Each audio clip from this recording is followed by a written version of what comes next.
Welcome back to the program. Well, certainly a lot of attention on the big name performers this reporting season, but at the smaller end of town, share price volatility has been at extreme, with some stocks like Altium surging higher almost a quarter, whilst others like Isentia losing almost half of its value.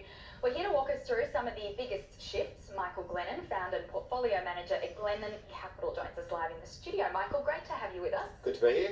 Thank you for joining us. Look, I do want to delve into your thoughts on some of those individual performers like Altium and WiseTech. What would you say, though, has been the most dominant theme that you've seen in the small cap market throughout reporting season? What we're really starting to see is this big divergence of PE multiples. So you've got all the tech stars, they're starting to get really elevated PEs, and then you're starting to see some of those companies that haven't performed or have slightly missed their numbers and aren't in the tech space really getting hammered if they sort of slightly miss their numbers. So I think there's very, very big divergence happening in the market in PE. You've got very, very big PEs on the tech stocks, and you're starting to get some real attractive value down the bottom end of the market.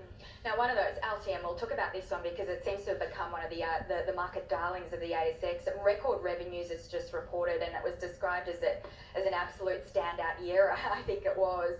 Strongest ever performance, I think, in FY18. Do you think this is as good as it gets, or are there more good times to come for Altium? Yeah, I think it's as good as it gets for Altium. We've owned the business for a very long period of time. We've actually just sold out of the position. I think that whole wearable, so what Altium's got is, it manufactures chips and affordable chips for things like, watches that people wear. So that you've seen a huge explosion in that market. And while they're getting good growth and it's an excellent result, it's really priced into the multiples that the business is trading on now. So a little ambitious. I mean, I know that the company set the goal of 100,000 subscribers and 40% market share by 2025, I think it is. And they really want to have that market dominance position, I suppose. Do you think they're a little too ambitious, perhaps, in some of those growth targets? Look, I think so. They are still small in that whole sort of chip market, and if you have a look at where the business is, one thing you have to do, you have to commend management. So management put out a plan about 4 years ago saying that they'd get to 200 million of revenue. They've done that. They've delivered excellently. And so when they put out a forecast like this, I think that's why the stock was up 30% on the back of the result, because people have absolute confidence management will be able to deliver and they will be able to get penetration in that market where they're operating. All right, but perhaps it won't continue, is your view? No, I think it's all priced in at this multiple, and you've really got to have a look at historical multiples in tech stocks in Australia, where they can go. It is attractive because they do operate in a global market, so there's a lot of room to grow, but you can go buy a lot bigger companies in the same space on a lot cheaper multiples internationally. One of the other stocks that was really well rewarded after its result was WiseTech. Bumper result, and really blew past analyst expectations there. Another tech company that really seems to be delivering quite phenomenal growth and getting rewarded for it. Yeah, look, it is, but we've never been able to justify the multiple that trades on. We've been wrong. Every time I look at the business, it looks incredibly expensive. So, it's got very high multiple. It's on about 60 times next year's earnings. So for us to buy a business like that, it's really got to deliver. I think you can go and buy great businesses on similar type growth levels that WiseTech's got for a lot lower multiples. It seems to also be having pretty aggressive sort of growth prospects going forward. I think they've made 22 acquisitions in the last year or so. A lot of that sort of in geographic expansion. I think 7 have been in technological capability and product expansion, but you'd have to say that's quite aggressive, and you just wonder whether that kind of growth, that aggressive growth, can continue.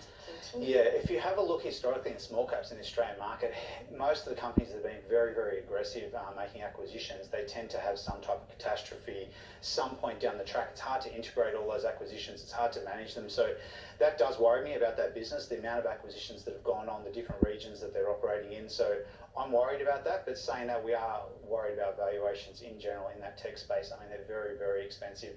They're priced to perfection. Any types of hiccups in global growth or with trade tariffs and things like that impacts any of these stocks, you're going to see significant re-rating if they can't deliver on that growth. What about Isentia? Because we mentioned that, I mean, huge amount of volatility. Those are the ones that have obviously done well, but Isentia at the other end of the scale, a bit of a different story there. Shares tumbled. I think they cancelled their dividend there in favour of investing in product, and also the outlook didn't look all that rosy. So an example of a stock that really didn't meet expectations and really got hammered for it. Yeah, look, they've got a new CEO, or newish CEO, so he's got a lot of work to do. He needs to get rid of people in the business, reduce costs.